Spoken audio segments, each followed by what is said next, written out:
All right, guys, so what I'm doing here is I got my laser set up, okay? And right now I'm doing the bottom, and I ground this off, so I put a little X there, and I don't know if you could see the red line, but I kind of traced it with my marker.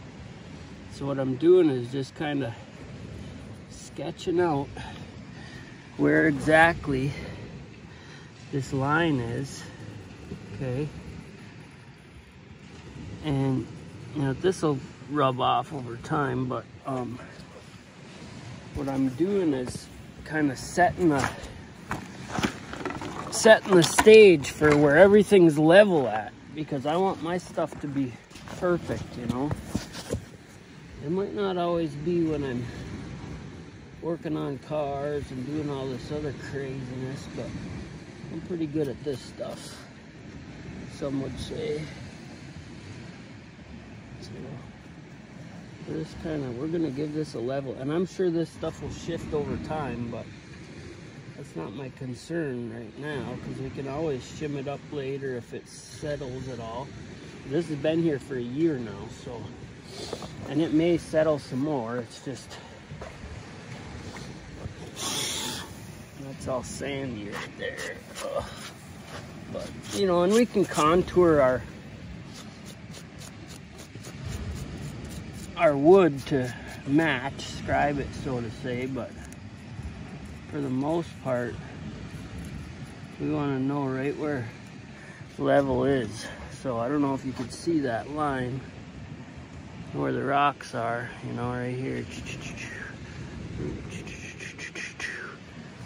Okay, and then up here what I did, and I'll do the same thing. So now you can see this deck is sloped down. So I shot a line, and the line is right where them clamps are. I don't know if you can see that clamp right there. There's one right here.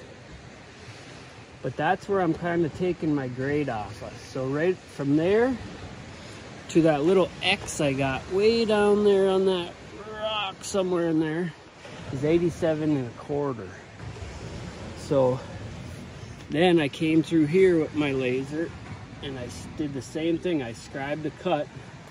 I scribed a cut across here, because I'm going to put a 6x6 or a 2x10, I'm not sure yet, but across there, and then I'm going to lag that in right into this rock with some mollies, and then I'm going to come straight up off of that with a carrier beam to carry this deck at the right height. So I'll put a treated plate down wherever the wood's gonna touch. I'm gonna go across, then I come up off of that with my 6x6, and then we're gonna carry it again, and then the top of our stairs is gonna hook to that, and it's gonna carry this load from back there on solid ground. So then we got to do similar thing right here, but we're gonna build a landing a little better than this one. So we'll build a landing there, and then from there, I'll do my run of stairs. And then on this bottom part, because the lake gets so wild around here, on this bottom part, oh, you can see my laser, right there, the level. We're gonna do a detachable set of steps on this lower unit, because my house is right there. I can just come over here with the skid steer, grab it, and then set it up on my property somewhere where it can survive the winter. Now, the good part about this is if any part of that gets destroyed, it's easy for me to rebuild it. I got lumber in the sawmill across the street, so that's why we're doing it rough sawn. So that's it, dude. Stay tuned.